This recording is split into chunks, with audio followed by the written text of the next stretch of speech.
Did your phone vibrate? I thought I heard something No, like I that. was adjusting the pop filter on the mic. I thought you were going to say, no, I was vibrating. Mm. Speaking of vibrations, this is another Noyz Boys, Boyz. I tried and you didn't. I did a vibrate, Alex. Come on, catch up. Jesus.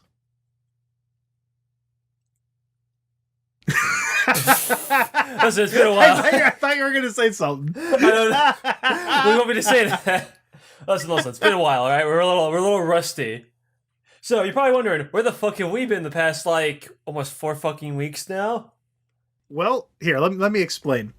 Um, I genuinely don't remember the last 2 weeks. That's how much I've been working. It fucking sucks, dude. Never willingly get into a wage cage. Okay, so Ted's gotten new work and he's been insanely busy. Ted, please explain to me your schedule at this new fantastic dream job of yours. Okay, so the only reason I got a job was a couple months ago. So I was working at the pharmacy up until March, right? Then March 20th, they closed. I remember that date because that was when I got drunk at the office because my boss just brought in alcohol. And I was like, huh, I mean, I didn't come here with a designated driver, but alrighty. I don't remember how I got home. Anyway, I didn't work for 6 months because of the Rona. It was unprecedented times, Alex. You know, we're here for you in these unprecedented times. These are difficult times. That time you didn't work, but you're getting so much money from the fucking government that you're getting more money than I was working. Yes, I was making $1,300 every 2 weeks on government assistance. I was literally a welfare queen. That's what it fucking felt like, dude. So, after, let's see, it was August. So after 5 months, I was like, uh-oh, shit.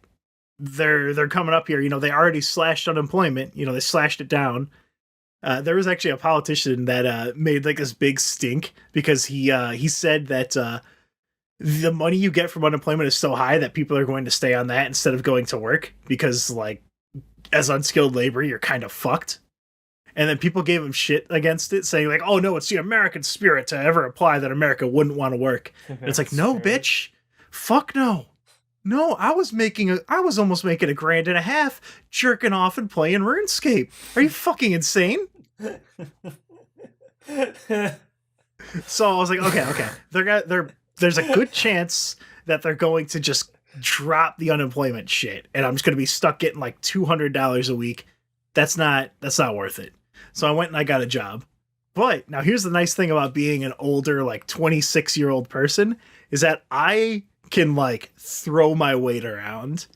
When I first started working, I was like 18. I had nothing to my name, like I had no job skills, but now I could schmooze. So I applied to a few places and then like realized, oh, I'd have to actually work. I don't want to do this. So I didn't do that. I didn't do those ones. I waited until I got I got a Paul Blart style job. I am literally Paul Blart. So I work security now. It's great. And it's such a serious job. At the first site I went to, there was this guy that was missing a bunch of teeth that would record TikToks at work in his work uniform in like the client's fucking secure areas. There's a TikTok video out there of him doing Fortnite dances. You could just see me in the background, not knowing I'm being recorded. I won't tell you his name, but it is like a fucking huge invasion of my privacy. But I also don't really give a shit. I imagine. See, I like to imagine you're hard at work, but I know in reality you're just sitting there playing RuneScape on your phone. Oh yeah, dude, I got fucking 92 farming. I hate RuneScape. I hate you so much. So they had me bouncing around in a bunch of different spots. Like one of the places I worked at, the best place I ever worked at in my life was they called me at 10 o'clock. Like, hey, we need someone to drive an hour away to this hospital overnight. And I'm like, oh, I've been up since yesterday at like 9 p.m. They're like, okay, we'll pay you 16 an hour. And so I got in my car and drove over there. Oh my god. So literally all I did was sit in a chair and make sure the doctors and nurses didn't have corona. Now you might think, okay, so that means I go over, I take their temperature, I do. No, I just sat in a thing, and if they walked past and they looked like they were over, like it was something outrageous, like 103, I would have to tell them to go home. But like like doctors and nurses aren't fucking stupid. If they have a fever that high, they're going to stay home. Yeah. So I did nothing. I did absolutely nothing. I did math homework. That's all I did. So it's not a hard job. But like last week, there was a bunch of podcast plans we were going to do. Me and Joe were going to do a podcast. Me and Alex have like 3 podcasts we want to do. Most of it's done, but last week I worked 58 hours scheduled, so I actually worked more than that. So I was just, I did the math, and in a 2-day period, I worked 28 hours. Now, Alex, let me break that math down for you. 48 hours minus 28 hours is 20 hours. Assuming 8 hours of sleep in an hour commute, I had 2 hours to do anything during those days. You're working as hard as one of those Japanese fucking manga artists, dude. I know, right? And I was getting paid more than they do. I was at work and I'm like, man, if I had to do like an actual like manually intensive job, I would have told these guys to shove it up their ugly ass. That's right, shove it up your ugly ass.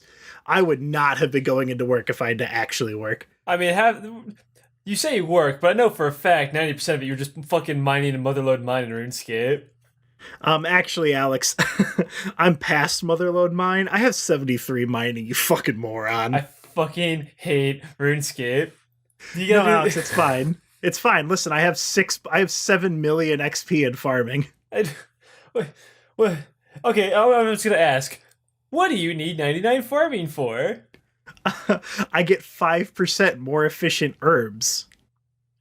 What are the herbs for, Tad? To level up my herb lore. What does that even mean? It makes it so I can make better potions, so I can be stronger. For what? So I can kill enemies 5% more efficiently. I hate RuneScape so fucking much. And then the best parts of RuneScape are where you could just not play RuneScape. The better you get at the game and the higher your skills, the less you have to play. That's real fucking aces game design. You know it's a good game if you have to spend most of your time skipping it. Hell yeah. Alright, so anyway, my work sucks. Our cart machine broke. Then we got a new one, and then it started breaking down, and I'm pissed off about it. That's basically been the highlight of my week, because I've just been working tirelessly, busting my poor ass fucking feet out, working by myself and getting fucked over by the schedule. You know, typical fucking Alex things. Just sitting in my fucking wage cage, my wage dome. I'm just tired. I'm just exhausted, Tad. I'm all worn out. I'm old. I'm getting fucked over and working by myself. Meanwhile, you're over here playing RuneScape. I go through cycles on RuneScape where I'll play it, and then I'll get tired of it. I'll be like, oh, okay, this is turning into a chore. Which is what RuneScape is literally just doing chores, yes. But sometimes it becomes more than a chore. And I've already hit that after like 2 weeks. So I'm probably not going to be playing RuneScape for a very long while, which is good. I actually did the math, by which I mean just looked at like the calendar and saw that when I was playing RuneScape, I was the least productive ever. So probably no more RuneScape. All right. So what else I've been doing other than getting pissed off at work is I've been playing a bunch of video games. You know, typical me thing. Sitting around waiting for Ted to get off of work. He never stopped working. So I'm just playing games. Like my friends forced me. What? I almost forgot about the best part about work. So have you been getting robocalls? Those phone calls where it's like, you know, like you answer it and it goes honk. Congratulations, you've won a free cruise. I've got like one. Or the ones that are like Kyle's honking deals. That's a reference. That's a podcast reference. Yeah, I know what Only us about. let me tell you about these. So I got one of those. This is my favorite one I've ever gotten. So I know it's a robocall because it'll come in on the emergency line. And that's so I answer it. I'm like, you know, hello, you know, this is security. And it's completely quiet. And then you hear like a recorder click, like it clicks on.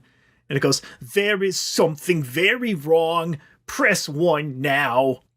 They have taken something from you, and that's why the world is dangerous. Press 1 now. What? God will come back and he will show them vengeance. Press 1 now. Press number 3 if you want to not receive these messages anymore. What?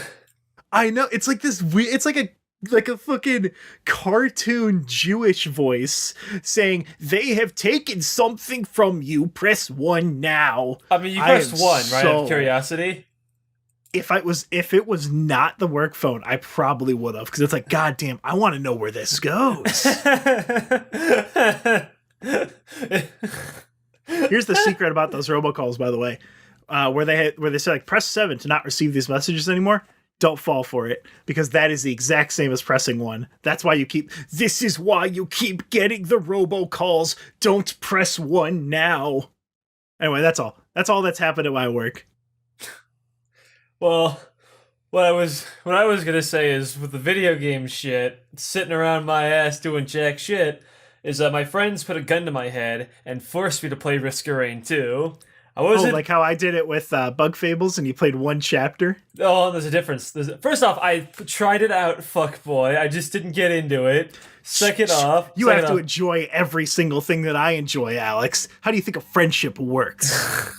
There's a difference, though. See, I backed Bug Fables out of your suggestion, right? So I kind of bought it myself. With Risk of Rain 2, they showed me, like, it looks kind of like a Borderlands, like, looter shooter. I'm just not really that interested in it. So he bought it for me. So now I have to fucking play it, because otherwise I'd just be rude, right? I'm not going to turn down a fucking gift.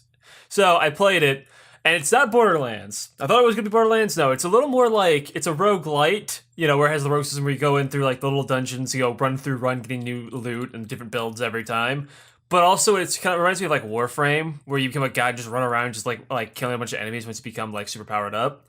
It's really, really fun. I know it has like a really fucking big community too, where like the minute I said my friends bought it for me, people were just like, "Yo, he's in! We got another one, lads! He's in the Risk of Rain cult! Woo!" And they're like jumping around, dancing around like the fire, like fucking cultists. We call ourselves Risk of Rainers. It sounds like they took that gift and turned it into a grift. What is a grift? I don't know. I don't know what that means. A grift is a scam or like a scheme to get someone to join you. Ah, okay. I have played Risk of Rain 2 as well. I played the first one for a bit, and I just it didn't click. Like, in the first one, you know, it is like a 2D platformer kind of thing, and I don't know, it didn't hit right with me. It's like when I tried playing Diablo, and things didn't line up for some reason. The game didn't. I don't know. There's something about it. But then I played Risk of Rain 2, and I'm like, oh. Okay, I get it. It's because I just get an insane amount of power-ups and I'm just raining death on, like, just throwing everything at people around me. I understand now. It's the Diablo-style progression, but as, like, a third-person shooter, and, man, did it survive? I was worried when they went from 2D to 3D that I was going to get real fucked up. But no, it's actually even better in 3D great. than it was. I'm impressed by how different that game is and how like high quality it is for being like from like an indie team like that. It's really fucking cool. I've already beaten the game a bunch. I've played it for a long time actually, because remember, it's been a few weeks since we did a podcast episode. I played a lot of Risk of Rain. I've gotten like the mastery colors on literally everybody that I like playing as. My favorite character to play before anyone asks is Captain. I fucking love Captain. He's really slow and he can't jump high, but that shotgun is just overpowered. That thing does so much fucking damage. The balance is that because it's a game where mobility is really useful, so he has a fuckload of damage, but he literally cannot like jump over like a bunch of gaps and shit. He's really slow. Unless you get a bunch of movement speed items, of course. A bunch of fucking goat hooves. I was playing, I haven't played it since it hit full release. I think it's at 1.0 now, right? Yes. I was playing it in early access. It's very rare for me to buy like an early access game now. I just kind of wait. But I was playing it and I found a shitload of mods. Alex, let me just say, have you ever played Risk of Rain 2 as Goku? Yes, actually. Fun fact, did you know he made a sequel mod? Vegeta. Hell yeah. Fucking... I was gonna talk about the mods. The mods are fucking great. I love that we had all these extra characters, all these fucking like balancing things, all these items and shit. For me, it's the Lemurian. Everyone's running around as like Goku and Vegeta. I'm just playing as the little lizard guy. He's a little Lemurian. I fucking love that game. Mod that you need this goddamn mod is item sharing amongst all players. See, that one's nice. The thing that the mod that I think should be default in the game is showing you what the items actually do, because it's kind of dumb they don't, like how they stack or whatever, showing you the stats. Because fun fact, the Harvester's Scythe and the Headdress give you 5% extra crit. They don't tell you that, but they do. It's like Binding of Isaac, where the guy did not want to tell anyone the hard stats. He just wanted it to say, damage up and whatever else. And I kind of understand why. When you throw hard numbers at people, it turns the game from, now to put on my game journalist fart sniffing outfit. It turns the game from an experience into a game, like of mechanics and shit. Because you see +5 and you go, oh, that's a number. That's good. I want more number. As opposed to, oh, okay, I just got a little bit of damage off this. You think of the damage up as the item, as opposed to like a number. So I understand why he does it, but at the same time, like, it's kind of important in this game because after a certain point, once it starts getting to the maniacal laughter difficulty, you kind of have to know what you're doing or you just get murked. Also, like, in Terrain 2, a lot of the items fucking suck. Like, all of the good items are white colored, or the white rarity, aka the generic common, and like greens are supposed to be the upgrade. But I fucking frown. I get a slight like disgruntled look on my face when I see a green light pop out of a chest. Like, oh, great. Oh boy, bustling fungus on Huntress. Well, that's a white. But with a green, it's like, oh boy, a squid polyp. Oh boy, a fucking stealth kit. Oh boy, a rose buckler. Oh boy, the fucking little rejuvenation flower thing that sucks ass. Oh boy, bands when I'm not the loader. Oh boy. like yeah, half of the items just suck ass in the green quality. Fucking, I don't know why they're like that. Hell, what they should do, my little amateur game design idea. Well, here's the thing. I mean, if you have your most important ones as white, then you can pretty much guarantee that they're going to get a majority of them. Well, yes, but here's the thing, though, Dad. With the greens, is that what they should do, they should be more like the Scythe and the Hedgerows, where they give you little hidden stats. Like, say Squid Polyp gave you a little attack speed or something. Now it wouldn't be a dead-ass fucking item in my inventory for the whole fucking run. Or just free green scrap, which is going to be useful for, like, literally nothing, because what the fuck green am I going to buy? Will-o-wisps? Like, what am I going to buy? More headdresses if I find a headdress printer? Half the greens suck, because there's...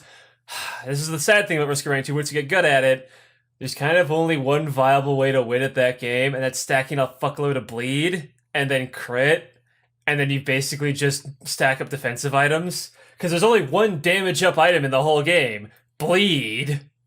Bleed is the only thing that does damage after a certain point. And I figured this out the hard way, where I had a run where I was captain, where I had max crit. I had no bleed, though. Do you have any idea how little damage I dealt? People say crit and bleed. Nah, it's all bleed. Bleed because bleed stacks. Is dealing damage in between your shots. Not just that though. Whenever say you have your max bleed, every hit you do will stack 1 tick, right? The damage ramps up every tick. So you just keep bleed. So like, say with the shotgun, I shoot 7 pellets, get 7 stacks of bleed, 7, 7, 7, 7, 7, 7, 7. Before I know it, he has 100 stacks of bleed, and his health bar is just draining. It's the only way you actually deal any damage in that game. Unless you're Artificer or Loader, where you just stack bands and focus crystals, well, for Loader, and do burst damage. But even then, like, I mean, once you get to the ha, man, you wish you had a lot of bleed right about now. They really should add another kind of damage in that game. Because there's the bands and there's, like, the little missiles, but those are on chance, like, effects. Bleed is the only consistent actual damage upgrade item you can get in the entire game. So now, let me tell you this, Alex. What is your favorite run you've ever had? For me, it was, I was playing, I think it was Loader, who has the ability to swap between items. You can have 2 items. That's Multi, the robot. So what I had with Multi is, now this was, they nerfed the fuck out of this because it was insane. I had the Ocular HUD, which is 100% crits for 6 seconds, and I had the Lifesteal. So I would turn it on and just be unkillable.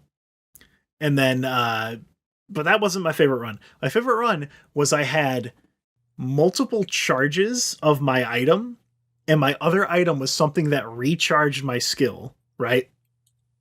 So what I did was I had the boys with the radio where you call in a shitload of the little guys. The backup. I would do that. I would do the backup and just keep hitting it until it ran out. Switch to the other item, refresh my shit, go back and just call in more.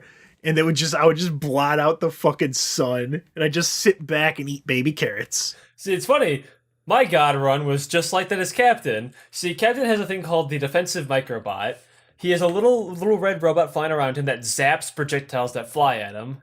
It's very, very good, and it scales with his attack speed. So his drones or turrets that he buys also get them. The drones summoned from the backup also get them. So at one point I found the backup, and then like a bunch of fuel cells. I was like, oh yes, yes! So when we like fight a boss, I would just hit the button just 4 fucking times and summon a fucking massive army of these little shitty drones. They only did a little damage a shot, but they also absorbed everything that was flying at us. We basically couldn't get touched by anything because it stacked on them too. So I just became a fucking god, covered around with these swarm of like hornets flying around me. It didn't matter how much damage I did or didn't do. I just literally couldn't take damage. It's like getting the teddy bear printer as the guy with the sword. You just make like 50 teddy bears and you'll only get hit once, maybe in the rest of the game. I think it goes up to like 90 something. I don't imagine you can get 100% block. Oh, I also got you can, but it takes like 1 million teddy bears. Someone did the math on it with in game. You need 1 million teddy bears. So nice. Another character I actually get really into, I'm gonna keep talking about for one last bit, is Engineer. I thought Engineer was kind of dumb and boring, and then I had just one game where I played as him, where I had 12 bungus, and I just couldn't die. Then I found a Nukahana's opinion, where when you heal, you charge up and fire off shit. So me and my turrets were just running around in our healing field, I was running around, they were staying still, just firing off like green energy blasts everywhere. I didn't have to put up my fucking barrier, kick back in my fucking recliner, like the Engineer in Team Fortress 2, and just start sipping that funny juice. It's like fucking shit is just exploding around me. I get Engineer. I've gotten really hooked on him. He's easily become my second favorite character. In fact, I dare say I might even start playing him more than fucking Captain. If only because he is, how do I say this, more of a meme than Captain, where Captain's just like all around good. But with Engineer, my friend will just like drop bungus and I'll just be like, you there, hand it over. I'll like run over to him and just grab it. It's a shitty ass item, but it's amazing on him.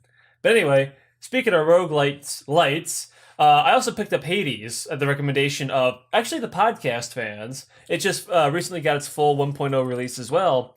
And I remember a long time ago we did the whole Greek stories. Just out of nowhere, I wanted to talk about the Greek myth I remembered off the top of my head. And someone in the chat was talking about the game and wanted me to try it out. So I did.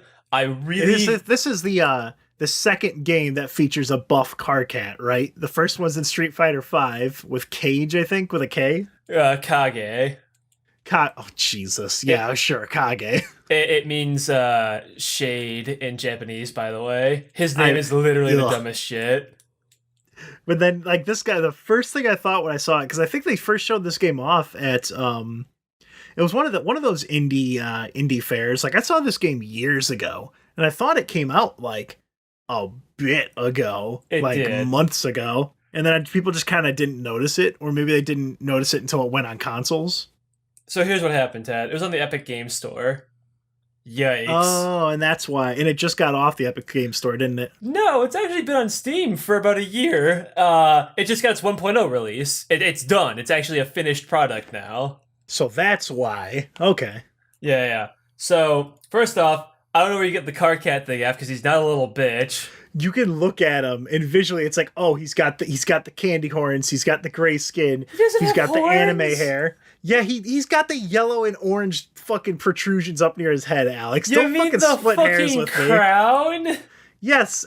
No, Alex. No, I mean literally he has candy corn horns. No, Alex, literally. No, shut up. You fucking tool.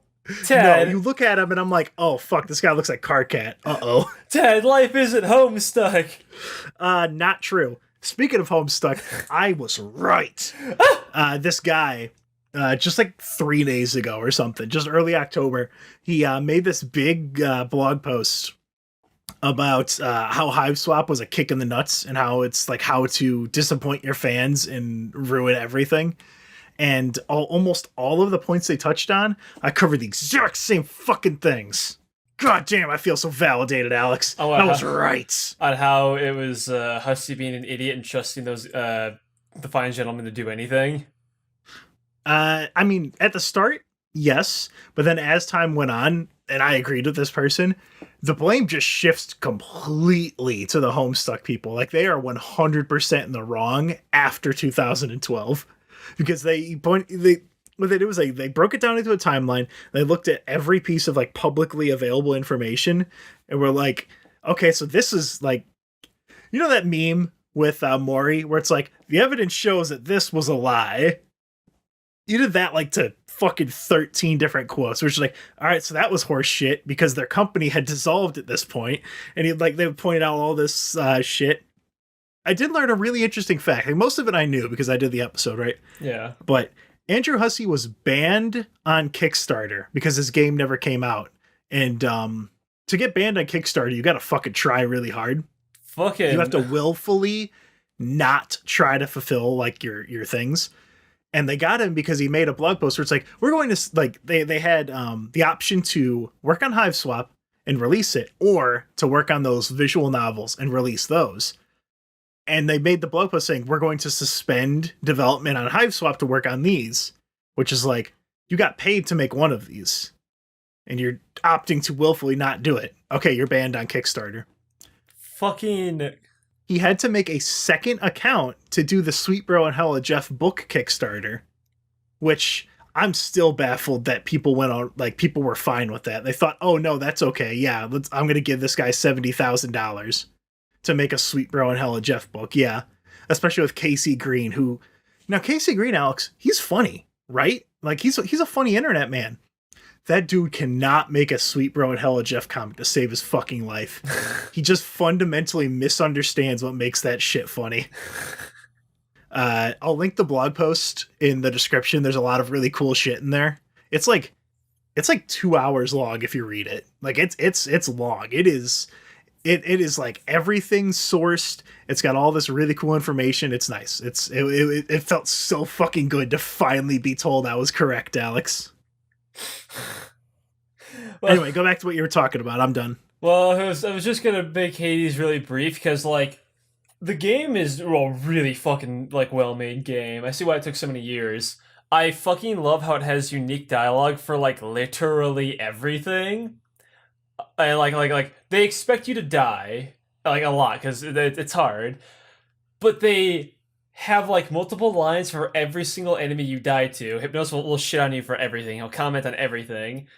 But even like little things that I didn't think, they'd still thought that you would do it. This is kind of the plus side of them, developing the game over the course of years. They can kind of see how people are playing it, Here's and if development stalls, you could still keep writing. You could still keep doing art. Like, you could just do that in the meantime while things are taking a while behind the scenes. I don't want to spoil anything because the game, it really is just good to just do What is the yourself. fucking gameplay? It is a little, it's like a isometric view of like a little action game. You dash, you smack your weapon and shit, whatever. It's a little action game. You have to smack enemies into walls, hit them with traps, get into your power-ups and shit, get your gear, and you get boons instead of like items. You get boons from the gods. So you see like Poseidon's little symbol will show up. You touch it and you get one of his boons. It'll be like, you have more knockback and damage on this thing. You have more knockback and damage on this thing. Or you can take a bunch of random treasure right now. Yeah, you have 1 3 to pick from. They have different rarities and shit. You can have items you get from giving that sweet nectar goodness to your friends. They can give you little equipments that you can wear to buff your shit up. There's a bunch of like little things like that. It's really, really cool. There's a lot of variety. So I had a bunch of runs. Then I got the shield. And so you have to get... I guess slight spoilers, cover your ears. To get the normal ending, which I did, you need to beat the game 10 times. And actually beat Hades, the final boss, actually beat the game 10 times, right? All 10 of my successful runs are with the shield.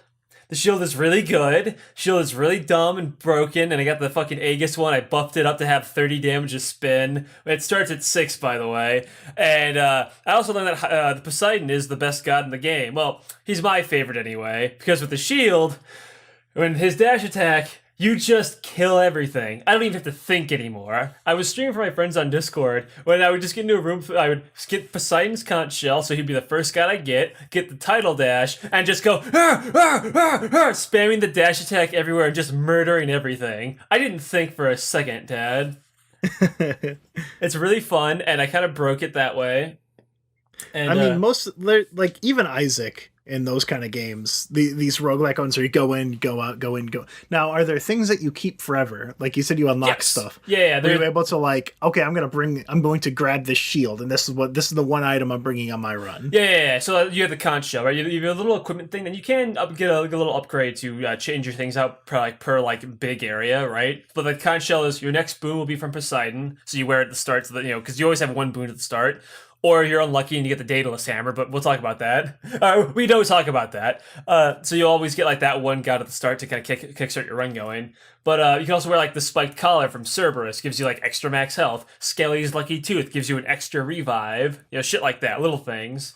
But there's also the mirror. You get these little shadow like crystal gem things, which you can then buff your permanent stats up. Like you will permanently deal like 10 extra damage to the backside of enemies. You will start the run with 100 gold. You have just extra fucking max health. The chance to find a rare boon is like 1, 2, 3, 4, 5, 6% higher. You get the idea. You have little bonuses, and there's 2 versions of each one, which is really cool. But I don't want to spoil all the things because it really is just fun to go on your own with all the stuff. But there's one thing that I knew that this game had a lot of soul, a lot of heart put into it when I did one thing. I went to the options menu and turned on the speed run timer just to see how long each run goes. Go to Hermes. He commented on the fact that I put on the timer and said it was cool that I'm timing my runs. He was proud of me. Then I went to Hades. I beat him. Next run I get to Hades. I'm 3 minutes slower, and he says, "Huh, you were slower this time." Because the timer was on. He registered that the timer was on and commented on the fact that I had a slower run. That's neat. That's fun. And apparently, if you turn it off, there's a line for that too, where Hermes like, "Oh man, you stop timing your runs? Oh, that's cringe, bro. You should really go back to that." And if you turn it back on and go back to him, he's like, "Hey man, good on you. Yeah, you're back in the game. Hell yeah!" And he'll give you a high five. They think about every little thing you're gonna do. It's really fucking cool. But I highly recommend it. It's very good. Oh, okay. Speaking of cool games, are you gonna talk about your Breath of the Chinese Wild? No, I was actually gonna say one more thing about Hades. I almost forgot because I want to give this fan some credit. When we did the Greek episode, we're talking about Thanatos. I told him he was like a silver-haired anime fuckboy and like kind of naive and dumb. One of the comments in the YouTube video was, "You're telling me the Hades version of him was completely accurate?" I told him I didn't play the game, but I'm just gonna roll with it. So then I played the game. Yeah, that's Thanatos, all right. And man, nice. Thanatos is really gay in that game, and I don't mean that as an insult. Like he's actually just like a homosexual romance option for you, because it's the Greeks. Fucking wait, the game has romance options? Yes! You can date a little floating Medusa head named Dusa, Megaria, one of the Furies, and then Thanatos. And when Thanatos first shows up, okay, listen, guys, I might be just a little too gay right now, but I gotta say, there was a lot of gay sexual energy when he first fucking shows up. The dialogue between Zag, that's the main character, and Thanatos was really fucking homosexual. Like, holy shit. It was like coming out of my monitor, like, whoa! Like the gay sexual tension, it's called. It was fucking radiating. I could already tell who the developer's favorite fucking romance option was with that. Damn. Hey, I'm not hating though. Kudos to that. Anyway, so speaking of games that I've been playing, I'm going to talk about what Tyler. Speaking of things that are fucking gay. Speaking of gay so I never played Halo until I was 26 years old. What? Like outside of like maybe once or twice at like a friend's house, like a sleepover, never fucking played Halo at all. Never played Halo 3, never played Reach, never played any of those fucking things. So the Master Chief Collection came out. And I was like, "Oh, let's check this shit out." So I've been playing through it with Matt. He plays Jaron Thalatek in Revival, a Dungeons & Dragons Real Play podcast, which I've been editing at work when I work my overnight shifts. But yeah, I understand why people like Halo. Like Halo 3 has a lot of really fucking goofy ass games. I wrote down my favorite ones. Hurricane Katrina, in which you spawn in this little alley and then just garbage flies at you at Mach speed. There's like the racing maps where you all get like your fucking cars and someone's got like a sniper rifle or a rocket launcher. The best map though was McDonald's. Have you ever played McDonald's in Halo 3, Alex? Unfortunately, I skipped 3. I went right to Reach. I didn't play 3. What? You skipped the Halo 3 was like the big one. I didn't have a 360 at the time. By the time I got a 360, Reach was already out, so I just went to Reach. Well, I'll explain the McDonald's in a little bit, but I wrote down my favorite levels. My favorite Halo 1 level was the library. A lot of people fucking hate that one, but going into it, I didn't know anything about the Flood. I didn't know anything about Halo. Literally all I knew was he was the Microsoft guy, and that was it. And the energy sword. I knew the energy sword. That was it. So I got into the library and I'm like, huh, okay, I mean, I don't see why you're so worried, Matt. And then like my mini map just goes, boom, and I just see like 48 red dots. I was like, no, whoa. That was really fun to go through the first time because we were playing on Legendary.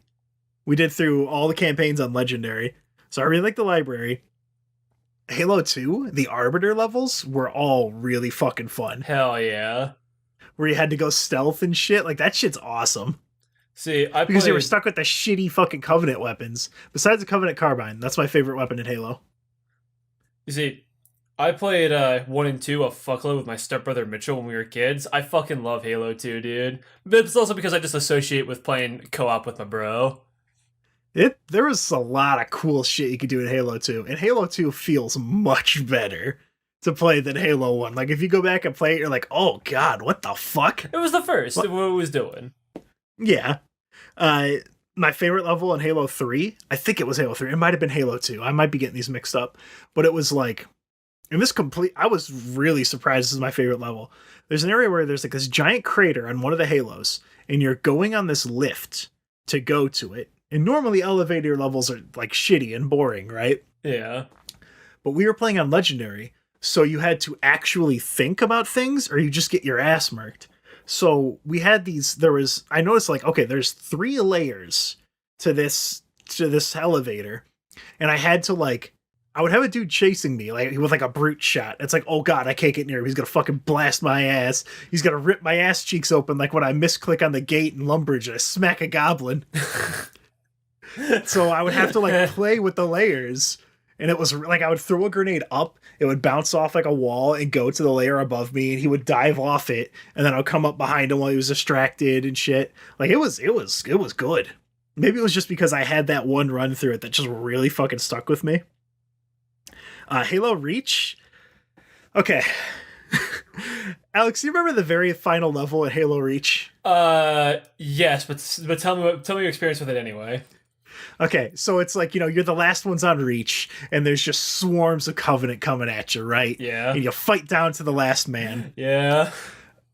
So the first thing I did was I spawned behind Matt, threw a sticky grenade at him, went to punch him in the back, killed myself, and then he died almost immediately. So I did not get to experience anything of that level because I accidentally killed us both fucking immediately. Why? His back was right there. What do you expect me to not fucking punch him? Once I like took the damage, I'm like, oh shit, what's happening? And then I died instantly. I was like, oh, this would have been really fucking cool. Oops. I'm playing ODST now, and I'm almost done with it. I'm at the final mission. ODST, it's like a weird Halo Metroidvania. It's very interesting with the big main overworld. It's a cool. From what I understand, it was like a bonus like DLC thing that they sold for as a full video game. Yeah, like it's an interesting experiment, and I can see that Halo Infinite is kind of doing that, where it's got the big single HUD. Halo 4, never played that. That's going to be like the last game that goes in the Master Chief Collection. I know some people don't like it, but I'm going to play through that, and then I'll probably call it done on Halo. I'll play Infinite, because Infinite's only going to cost me $1 because it's on fucking Game Pass.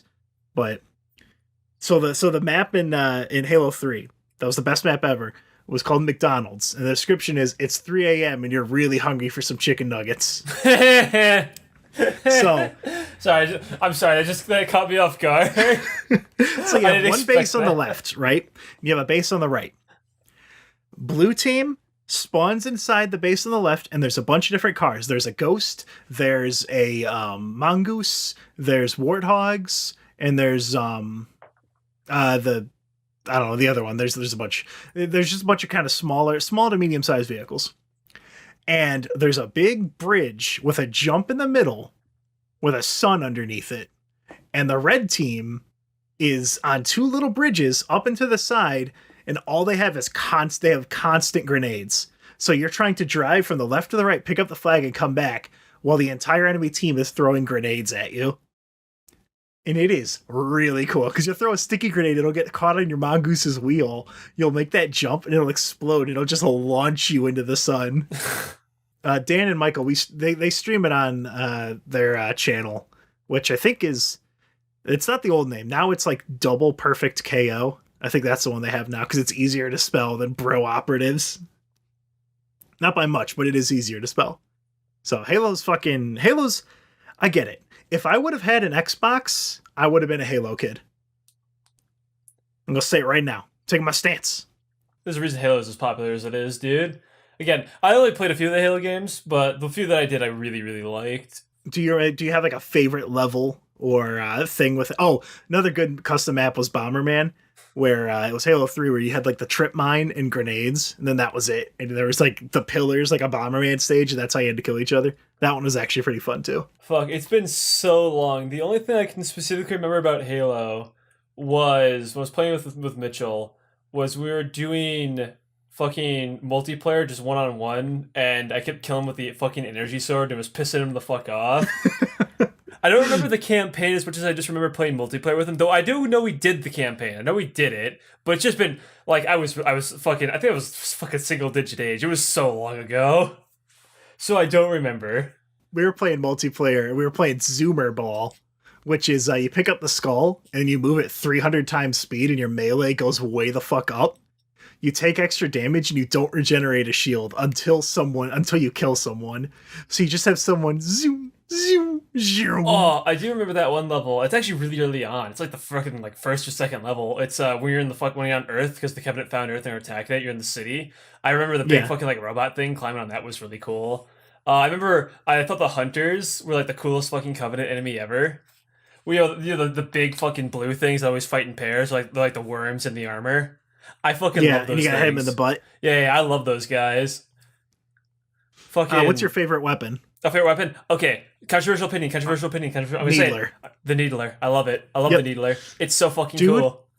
When I played Reach and I got the Needler sucks major dick in every single game except Reach and ODST. Because in those games, they finally found a niche for it, and it's single target elimination. You just go up to a brute and you just unload half the ammo into him, and he just dies. And it felt so satisfying because it's worth it. Because I only get to kill 6 dudes with it before the gun's useless. Also, and even against grunts, you can't spray it. Nothing's gonna happen.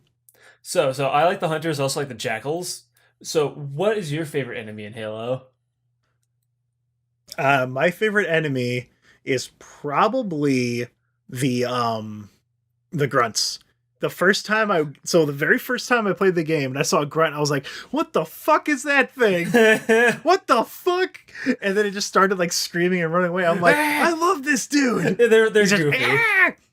We played through with in the Master Chief Collection, you have all the skulls unlocked at the start. Oh. So we played through with Grunt Birthday Party, where if you get a headshot, it goes, yay! And confetti flies everywhere. The one where explosions are amplified, so if you hit someone with the grav hammer, it's like getting hit by one of the frost giants in Skyrim, and you just go to the moon. And then I would have been your daddy, but a dog beat me to it, where everyone just has constant Marvel quips. It's good. Halo's a good game. It's $20 to get all of the Halo games on Steam under the Master Chief Collection. Shit, I've been thinking about picking that up, but I want to end this with a game that I've been playing that came out really recently, so I have some weird things to say about it. Is Genshin Oh, Impact? before you go to Genshin, Uh, there's one last thing. I wrote this in fucking red so that you know what I just realized, Alex, we haven't talked about Steve Minecraft. I was saving it for the final bit. I wanted to fucking make him wait for it, make him bleed for it. I have it right there in big letters in my notes. I didn't forget Tad. I was just waiting. I had two things written in red ink. I had Steve, and then I had that old guy in Halo. So I had the most, like, I had an experience. The first time I played online without my friends, nothing. I just went, oh, you know what? Let's play some Halo 2 online. Hopped on it, and I heard a guy who was playing, and then, like, so there was this little kid that was playing, and then a guy spoke, and you could hear that he had, like, a kid in the background, and I was like, holy shit. That's just 10 years difference right there. That guy was that child 10 years ago. And that child is going to be that guy in 10 years. Because it's like everyone who was playing Halo 2 on fucking Xbox is playing it on PC now. They're the same people that are still playing it. I don't know. It was like wild. It's like when you had that realization one day. You're like, huh, everyone I've played with in online games is a real person living a real life. Where it's just like, huh. It seems so obvious, but you never really thought about it. Yeah. Okay, now I'm done interrupting you. Well, I was gonna say actually, it reminds me of that one post when Master Chief Collection first came out, where it was the dad. It's like my little girl wanted to go play the new Halo 5. Nah, bitch, you gotta play the first one first. You gotta see where this all began. And so I mean, the Alex, fucking. I thought you were gonna say that post where it's like all the Halo fanboys getting mad when I point out that Master Chief's suit jerks him off. It does, Master by the Chief, way. do you mind explaining what you're doing? Sir, getting sucked off by my suit.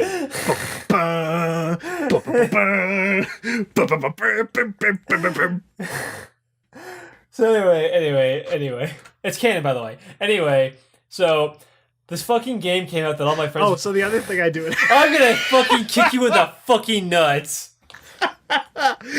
In the final area of Halo 3, I kept ramming my friends off the stage so I could do it myself.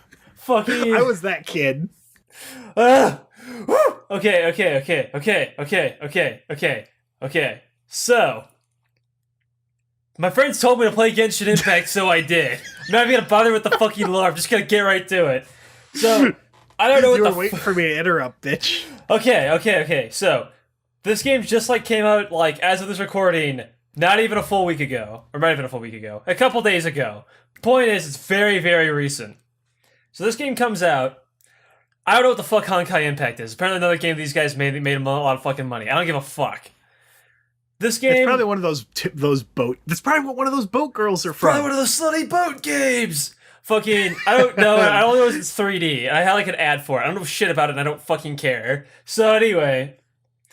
This game is big, and you probably see that it actually has a fuckload of views on Twitch, at least as of this recording, because it's a free-to-play, gacha game, but it's on PC and PS4, and it's also still on phones, but who cares? It's like a full release, and it's like an actual full video game, Tad. It's not a turn-based RPG, which is kind of a rude insult. It's not one of them TD games. It's not one of those slutty boat fucking shooters. No. It is a Breath of the Wild rip-off game that is on consoles and PC, but you can roll for extra characters and weapons and shit. It's so weird, dude. Because, I don't know if you were watching me play it on my friend's Discord.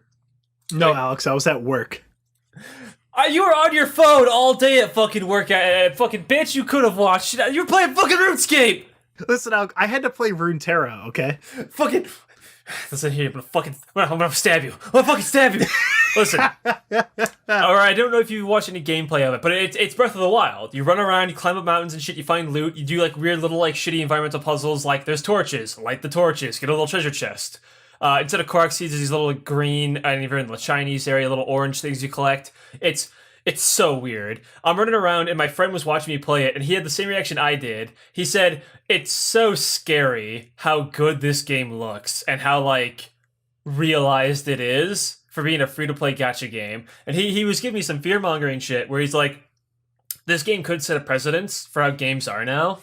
Because gacha games have always been those weird little simple games in your phone, right? That broke that. It's out of there. It got past that door. It broke those chains. This is a fully like released like free to play game that is like an actual fucking video game that you play. That is also a gacha game with waifus. See, I feel like though, I feel like it being so. In my mind, a fully realized playable video game that isn't just a anime titty slot machine, you have to be able to play it free to play and have it like work as a game, right? Like it sounds like this one works in that you can go and you can run around and you can do everything. But I keep thinking I haven't watched any gameplay of it. I haven't had a chance to do any of that because I've been stuck in my fucking cage. But I feel like it's going to be like one of those Korean MMOs where like you have the magic swirls and the crystals and you like jump on a rock and your character's like as they're like starting to fall off it, you know? You be like Breath of the Wild? Well, Breath of the Wild, you can jump on a rock and then you can climb it. Well, what I'm thinking is like, I'm thinking like it's going to be like fucking trying to play Terra, where like I would try to climb up a rock and my character wouldn't. Like my brain has a hard time wrapping around the ability to actually climb things. You climb Breath of the Wild. You have the stamina system and everything. It's a Breath of the Wild clone. Like it's straight up. No, it's not as big as Breath of the Wild. It only has 2 like big areas. They're big size. They're definitely like almost as big as the Breath of the Wild map. But it isn't. There's a couple other areas they're still gonna add in. It has a bigger emphasis on questing though, which I think is weird. Uh-oh. See, so like you'll get a quest and it'll say, are there quests where you go to X area, kill Y amount of things? So none from NPCs, but there are little daily quests that pop up that are like that. There are kill quests. But there are some fun ones that I liked that felt like fun. Like there's this one we meet this chef lady who's one of the characters you can roll for later. In fact, you can get it for free actually if you do the stupid dungeon.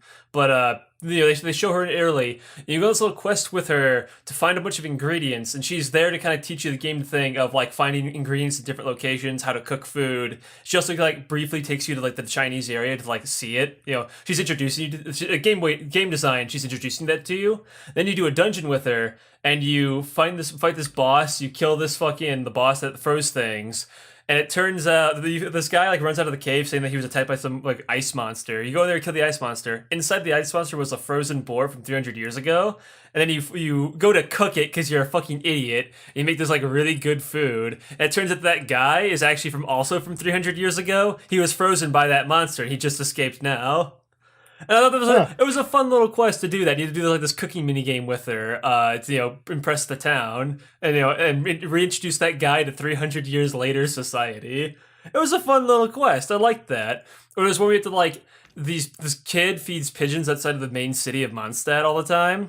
And these ducks keep flying by and stealing all the pigeon food. So you have to go get rid of the ducks by feeding them wheat so they fuck off. But you can kill the ducks instead. And he says, how could you? Those poor ducks. And you say, it had to be done. And the quest will still complete.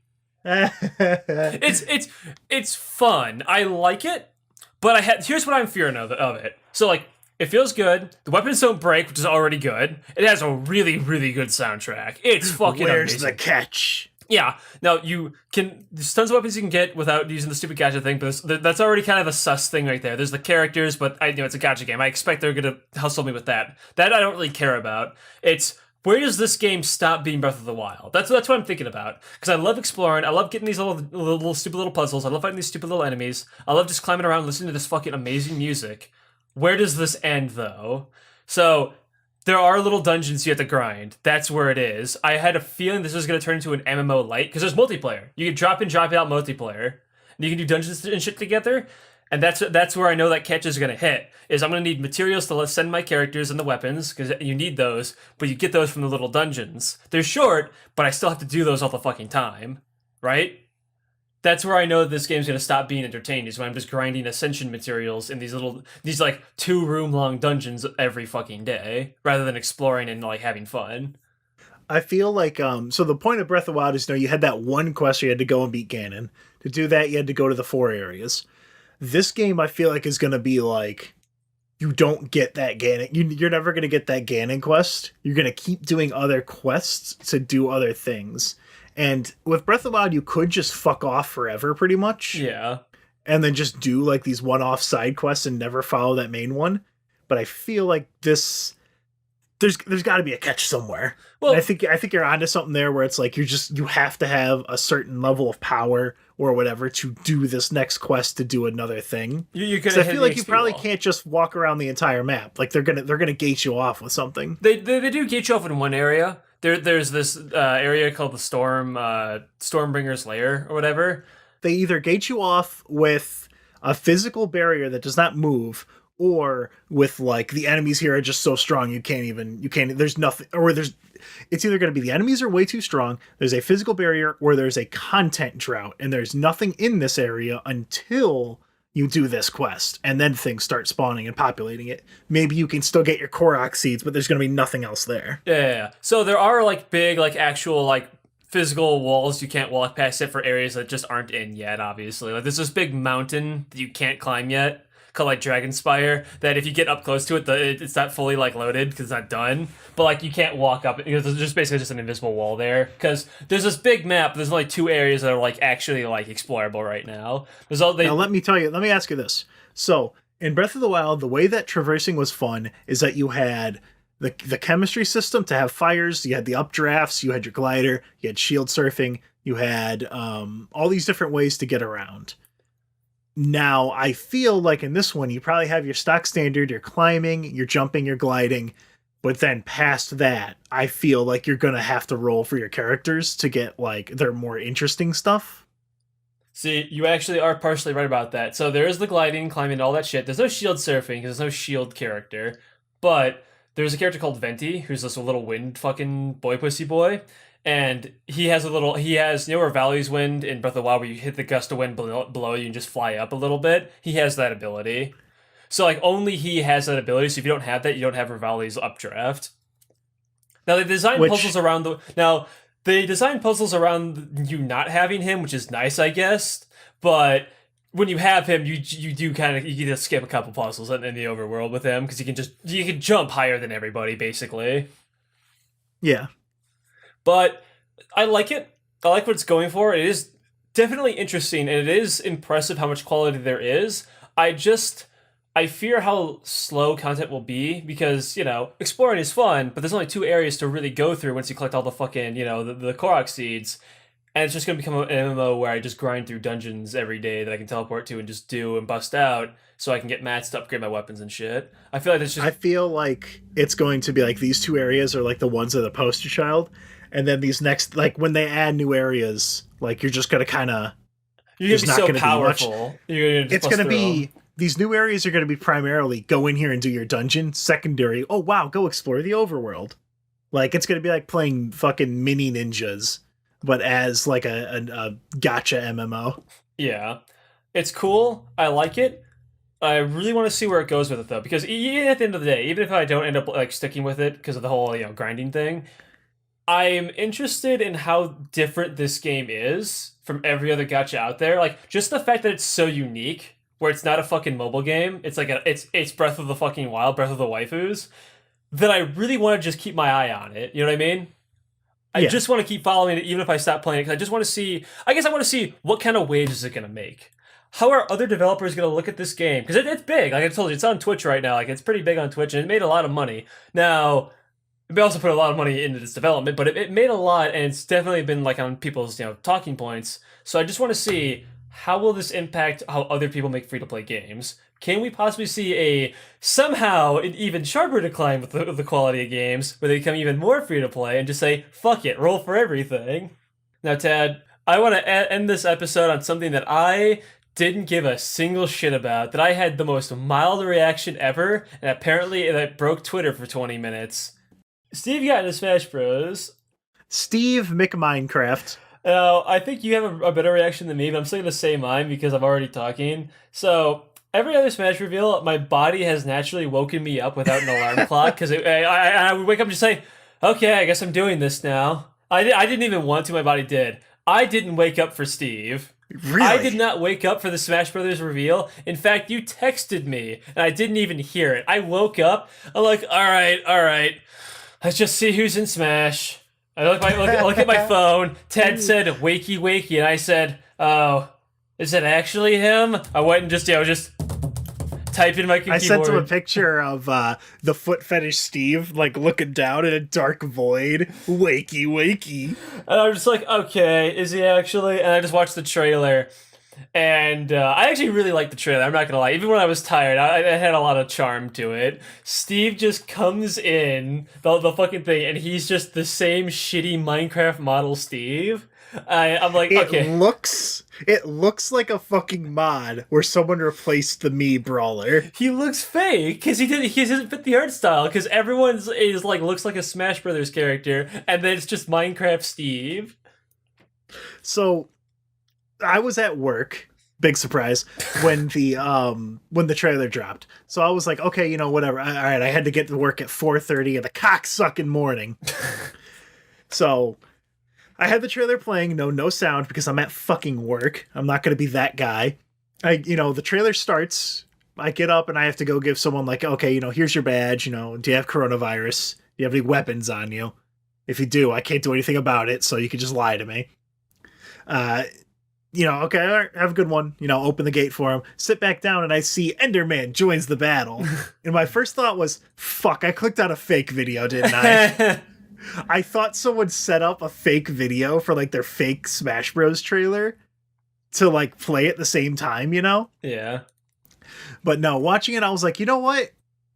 This is I only saw it from that point forward, so I didn't even know what his fucking moves were. But once I saw his final smash, I'm like, all right, you got me. So the thing I think is coolest about Steve McMinecraft is, so for his taunts, like, there's something really weird about this. So, okay. Now, his taunts, if you saw the video, are based on gestures that people would do in online Minecraft, like crouching downwards, or he's like bent backwards, or like jumping in the air and waving your hand around and shit, or eating the meat, right? Yeah. And that just stuck out to me as weird because it's like, is this the first like Smash Bros character that comes from a game that is like 95% online based, right? Like, you could maybe make an argument for Inkling, but you can play like Splatoon just normal. Like, you can play Minecraft by yourself. You could definitely play Minecraft by yourself, but it's like most kids will play Minecraft with other kids as soon as, like, once they get the opportunity to. Minecraft became popular because of its online interactions. Well, you can make that same argument, though. You can make the same argument with... it's like this. It'd be like this. So, I never played Splatoon online. That game, I don't know. I didn't like it. Could you... I'm trying to think of a good way to... Okay, so it'd be like this. Okay, let's say they add Jonesy from Fortnite, right? Yes. Now, obviously, one of his taunts would be, but, like... It'd be like if they added a first-person shooter character. One of his taunts is he teabags you. Yeah, I see what you get. I see what you get. It is entirely, those taunts are entirely something that is not part of the game, but part of an online interaction that people have. It's because out of every single character, he's the only character that doesn't have a character. It's all what players put onto him. That's true. So that's why they kind of make him just eat meat as like a funny thing, because he's completely blank-faced and he's just eating a cow. So, like, you can make the argument of multiplayer games being Splatoon and also Pokemon, because Pokemon's multiplayer is the hugest bit of Pokemon. It was designed around the idea of trading with other people just to get everything. Yeah. So, he's not the first if you want to get really technical, but he's definitely the first character that is as much of a blank slate as anyone else, because even characters that you still kind of identify with and still do actions still have like a kind of a personality on their own that the developers would give them. Steve is literally just Steve from Minecraft. He doesn't have a character. In fact, there's a whole community scene where you just make Minecraft skins to just not be Steve. He's just the default guy. It's very weird. Now, his character in the game, like, there's a bunch of little things that I thought was really, really cool that actually did capture the feeling of Minecraft, like where you can hold the attack and hold mine while walking forwards and backwards, like how it looks in Minecraft, He had the gimmick that I thought he would. That's really cool. He had the gimmick I thought he would, where he had to build new weapons to upgrade his attacks. I knew he was going to get that. I called that shit. Now, I want to say that I remember from a really, really old video where I talked about I figured Steve was going to be in. Like, if he wasn't in the first season pass, he was definitely going to be in pass 2 for sure. I'm And he pretty sure was. that was the March Madness Smash Bros that we had to record like 3 times. Yeah. So I knew that he was going to be in. Maybe that's why I was so mild, just because I knew like, okay, he's definitely in. He's the most popular video game like ever. He's going to get in. So maybe that's why I didn't really care. Here's the thing though, we still got 4 motherfuckers to go through, and they already used Steve hype. Who's gonna fuck? top Steve? Who are they What gonna if it's use? what if it's negative hype and they just release another Smash Bros character and it comes in, it's like, I mean, konnichiwa, ukama, hold on, I can't do a fake Japanese. It's gonna sound super fucking racist. But he's like, hello, was that the character you were expecting? Too bad. I love that he was like, I didn't want to add Steve Minecraft. It was a lot of fucking work, and I've done nothing but work on Smash Bros. I didn't fucking want to. Here's your fucking Steve. Nintendo put a gun to my head and made me make Steve from Minecraft. So, like, he probably wasn't like it was a joke. I'm not one of those people who don't understand that he's like not actually begging for help because he fucking made Steve Minecraft. It was like a joke. Like, it was goofing. I'm glad that Bomberman got a costume. yeah, it looks great. As an assist trophy, he does exactly what he needs to. If Bomberman is a character, he would not be able to do those kind of things. He would either be boring or unbalanced. That's the thing. He's hard to make a full-on character because the idea is that he makes big fucking huge explosions. That'd be too overpowered. Yeah.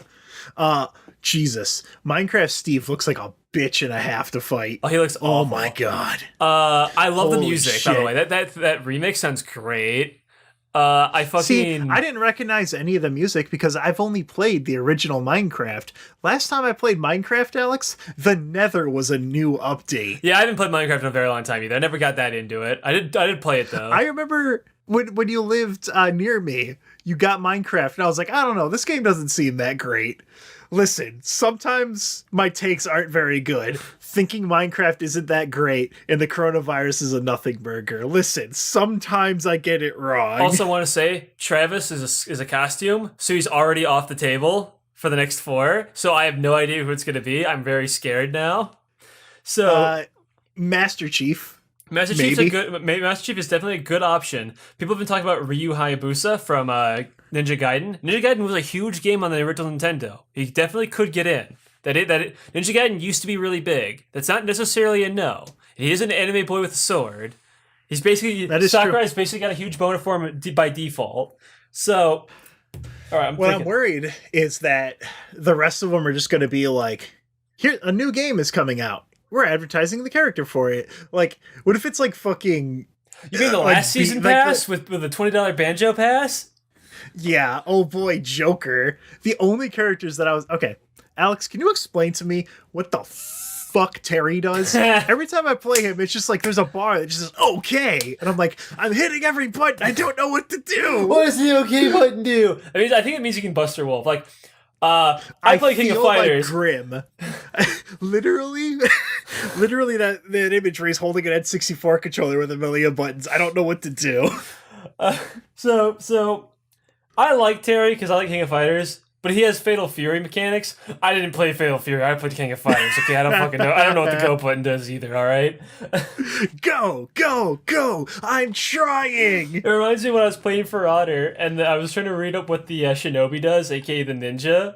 And he has this thing where it's the symbol is the ninja doing a fucking spin kick, and then the X button. And I said, "What the fuck is the spin kick button? What does that mean?"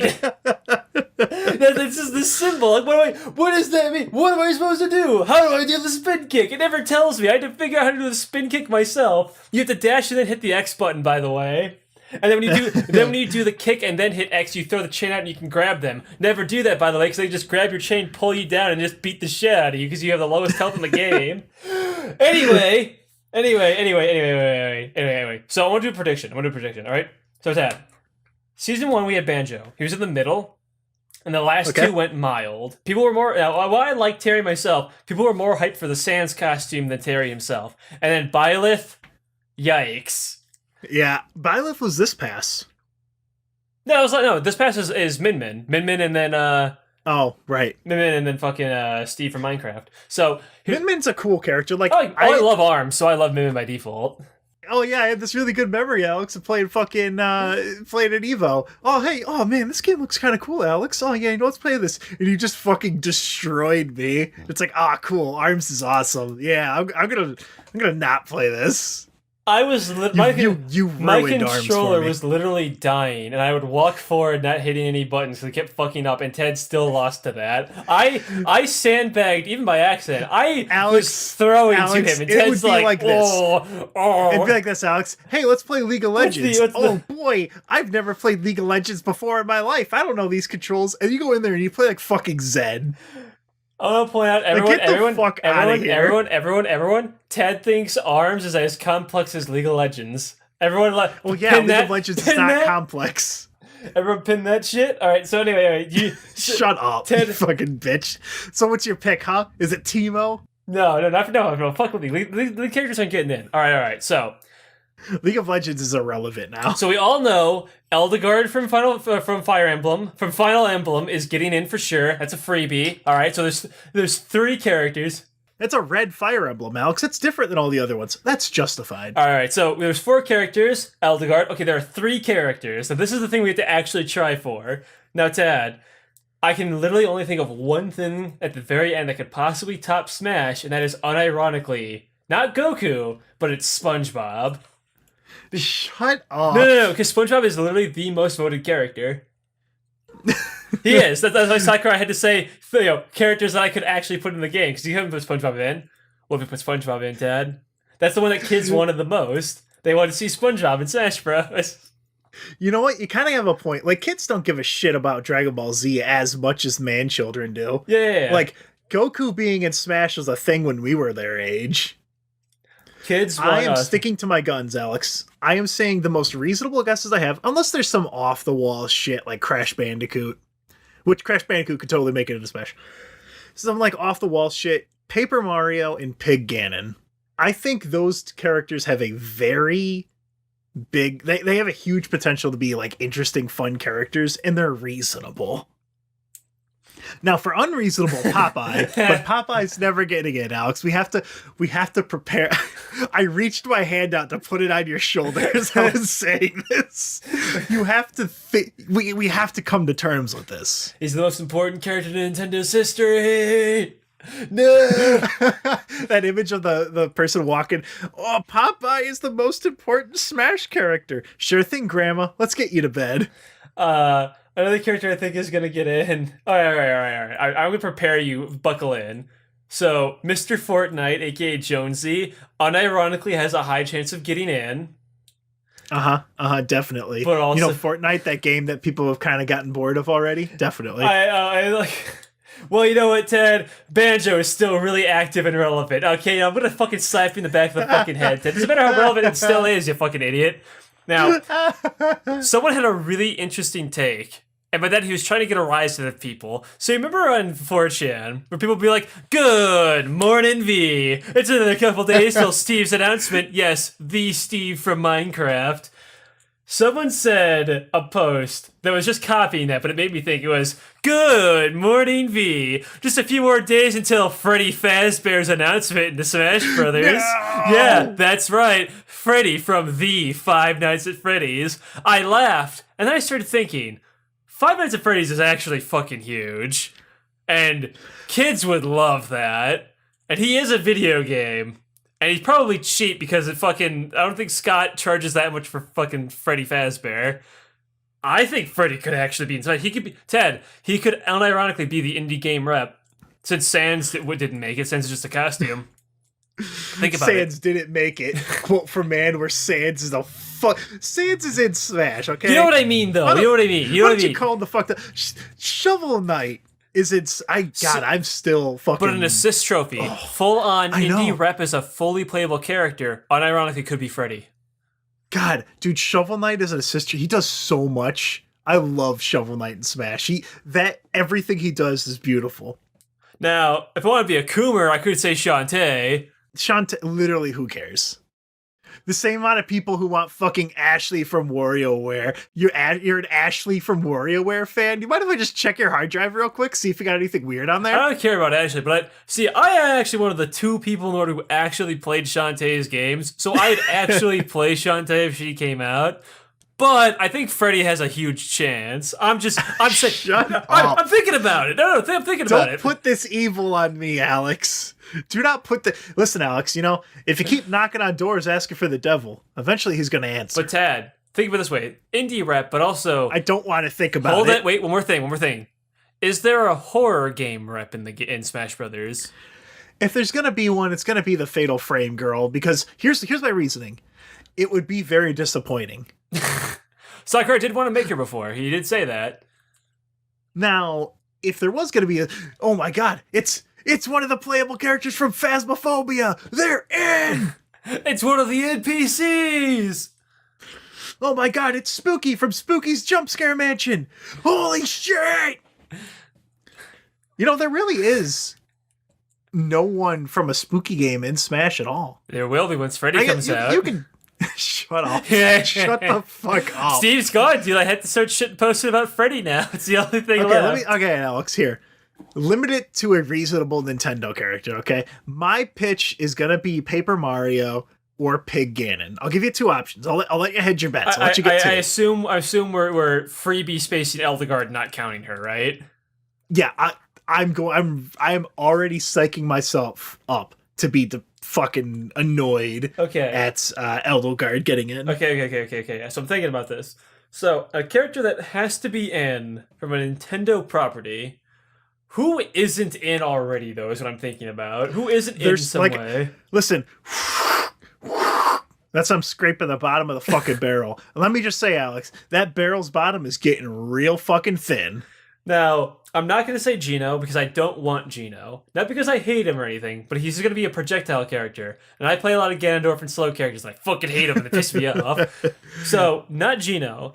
But if I had to scrape the bottom of the barrel for a Nintendo character, they could always put in... Tetris Block. No, he's already in Assist Trophy, isn't he? No. I could have sworn Tetris Block is in Smash Brothers in some way. Pong is in. I 100% believe Tetris is already in Smash Brothers. I'll figure it out. But I could think of Rayman. He's not a Nintendo character, but he's a video game character. So I'm still going to say Rayman, even though he's not Nintendo. Fuck you, Rayman. I'm holding on to that. Rayman could definitely get in. I think there was someone who was a spirit that got in, and it doesn't matter. Well, Minion was a spirit. Yeah. So, I mean, they can get in. There's no rules. There's nowhere in the rules that says a dog can't play basketball. So I'm gonna die on this hill. I'm gonna say Rayman, and honestly, I'm hoping for Crash Bandicoot. I appreciate, Alex, that I said to make it Nintendo, and you literally couldn't think of a Nintendo character. Who is left from Nintendo that they haven't put in the game? I literally cannot think of a single person. Paper Mario and Pig Ganon. That's it. Ganondorf and Mario are already in the game. They are already in those specific versions. Tad, you know that MS Paint image of the NPC? The gray skinned guy? That is literally you. Arms is too hard for me. I want Paper Mario and Pig Ganon in Smash Brothers. I do. I got 92 farming in RuneScape. I call it Ruinscape because it's ruined my life. Man, we've been going on for a while. Is there anything else to fucking talk about? This fucking Noyz Boyz 2 hours long. I saw a really funny video where it was the presidential debate, but it was in a Modern Warfare 2 lobby, and it was spot on. That was pretty funny. Oh, to get political, I have decided to stop listening to NPR. So I would listen to NPR in my car, National Public Radio, because they gave pretty fucking good unbiased news. But Trump got corona recently, right? Yeah. And the broadcast that they put out, the person... Now, I'm not a fucking MAGA nut. I'm not a fucking Proud Boy. I'm not gay. Did you hear about that with the Proud Boys stuff? Okay. Actually, what the fuck is a Proud Boy? I've been hearing that word. I don't know what it means. Please tell me what that means. So a Proud Boy thing, it's like one of those alt-right things. Of course where it's we're going to call ourselves Proud Boys because they're proud to be, we're proud to be white. We're not, whatever. That's what a Proud Boy is. It's someone who's They're the type of people that join a Discord server where they have like a Kekistan flag, you know? They're those people. So people started taking over the Proud Boys hashtag by like associating it with gay men. So now if you search Proud Boys, it's just like, you know, someone like at my son's wedding, hashtag Proud Boys. It's good. Like that's some good meme warfare. But anyway, so the reason I was like, okay, NPR, I'm done with you, was they had like a correspondent that was like a medical correspondent that was talking about Trump getting a corona. And they were normal. They were giving this, you know, talking about it. And then like they stop for a second and they start getting really giddy where they're like, you know, okay, you know, he's hospitalized with corona, you know, things are looking okay. But actually, you know, he is overweight and he is very old. And those are high risk factors. And I was like, what the fuck? Like, to get really giddy while like talking about like the risk factors for the president, like I said, I'm not a Proud Boy, but it's like that is highly unprofessional. Like regardless of what your fucking what your like political leanings are. And I'm like, damn, dude, if you're okay with putting that on the air, I'm really not that interested in listening anymore. It reminds me I'll get my news from the fucking anonymous basket weaving forums. It reminded me how I felt when I was watching that Skullgirl stream, where Mike C just started acting like a weird creep. It made me fucking weirded out, and I assumed that everyone at Lab Zero was like that. It was just Mike C. But at the time, years ago, I thought they were all just a bunch of idiots. Yeah. The only other thing I've done in this time was I rediscovered Old Crow Medicine Show. I had heard about them like a long ass fucking time ago. They did a song called Wagon Wheel that was really, really famous. It was like, it used to be a Bob Dylan song. And then I guess one of the like head singers of the show was like finished it. And this guy's name, I Googled this to make sure I was right. His name is Ketch Sekor. Okay. That's just his real God-given name. Is like, he's one up short of ketchup. But I was like, oh, you know, hey, I recognize this song. Oh, man, I haven't heard this in forever. And I was like, oh, man, this gives me that same weird feeling that there was a song, I mentioned it a long-ass time ago, when the final Homestuck volume came out. And there was a song on there that just made me feel, like, weird. Do you remember? Yes, actually, I do. I don't remember the name of the song, but I remember you talking about it. It was like this chiptune-y thing that was, like, called Castle. And it just made me feel, like, bad. And this song made me feel the same way. And I was like, oh, that's what it is. It's like this weird, like, the way the song is written is like, it's like this weird nostalgic thing. I was like, oh, that's what it was going for. It didn't make me feel as sick as Castle did. But that's also because Homestuck sickens me now when I think about it. It makes me filled with like rage. So it's like that. I can get that feeling without the rage. And I'm like, oh, this is pretty good. Fucking, I found the YouTube video of it. I sent you this too. And this is going to be the last thing I'm going to mention because this made me really sad. Oh, the guy. There was this guy who commented on there and he like put a timestamp, and then the timestamp was like this girl looking at this guy who's like singing, just like looking at him, you know, kind of like half smiling. And he's like, yeah, you know, I'm just waiting for a girl to give me that look, you know, hell of a song, right? 56 years old, but hoping it happens someday. Keep on living strong, fellas. Signed. And then he had like his YouTube name. I was like, oh, God. Poor guy. Oh, that makes you, oh, fuck. I felt so bad. Anyway, that's all I've been doing. Besides bitching about magic cards, but it's already an hour and a half long. Yeah, I'm basically done with all of my shit too. The only other thing I've been doing is I've been playing Among Us with my friends. There's two ways to play Among Us. I'm gonna make this really short. There's two ways to play Among Us. The first time you played it, and then when you've mastered it. When you see, if you type, it's easy to be imposter. But if you use voice with your friends, it's a completely different fucking game. Have you had to lie to your friend's face? And I don't mean like, oh yeah, I'll get to it. No, I mean like lied about what you fucking did 5 minutes ago when they're talking real loud at you. It's a skill, Tad. You gotta get good. I see why it got as popular. Psychopath. I see why it got as popular as it did. Fun fact: not only is that game incredibly cheap, it was made by the Henry Stickmin guys 2 years ago. And just got really popular out of nowhere. And they said, Hey, we're working on a sequel, but you guys kind of just came into this game out of nowhere, and you guys really like it, so we'll just keep updating this game. We got a new map on the way. You can look forward to it. Here's some Halloween hats. They just started updating. What are the Halloween hats? I need to know. Oh, off the top, there's a bunch. There's a little like mohawk. There's a little knife through your head. You know, the little cartoony knife hat you can wear. There's a paper bag. There's little horns. There's a pirate hat. There's a little Frankenstein bolt, I think. There's a little pumpkin. There's little cat ears. There's a little bat. That's fun. There's a bunch of little hats. My favorite hat was the mini crewmate. But then the Halloween hats came out. Now I use the paper bag. It's goofy looking. Nice. But anyway, that's all I've been doing. Fucking around, suffering at work and playing video games. And Tad's been not suffering at work. Instead, he's been not sleeping and playing RuneScape. You know, doing what he was normally doing. Yeah, let's go! Let's fucking go! Oh yeah! I got another little color bead from an imp! Oh! Actually, Alex, I am excited when I get those because my hunter is 71 and I can catch magic imps with a met. Alex, where are you going? Why are you leaving? All right. Thanks for listening, guys. There should be some more podcast stuff coming out soon, allegedly. We'll see what happens. But we got a lot of ideas that we want to do. I have a really fun, gimmicky Best Boys with Joe that I'm going to be doing. There's a very famous cowboy movie and a very famous samurai movie, and one of them just stole the movie from the other one and didn't pay for the rights. So that's going to be a fun episode. There's a few, I don't know, there's a bunch. I've been at work when I'm able to. I've been like doing the, when I used to work at the call center, I would type it all into the computer, and now I just write it on like pieces of paper and shit, like an animal, you know? So thanks for listening to the podcast. You guys can find us on YouTube, iTunes, Google Play, Spotify.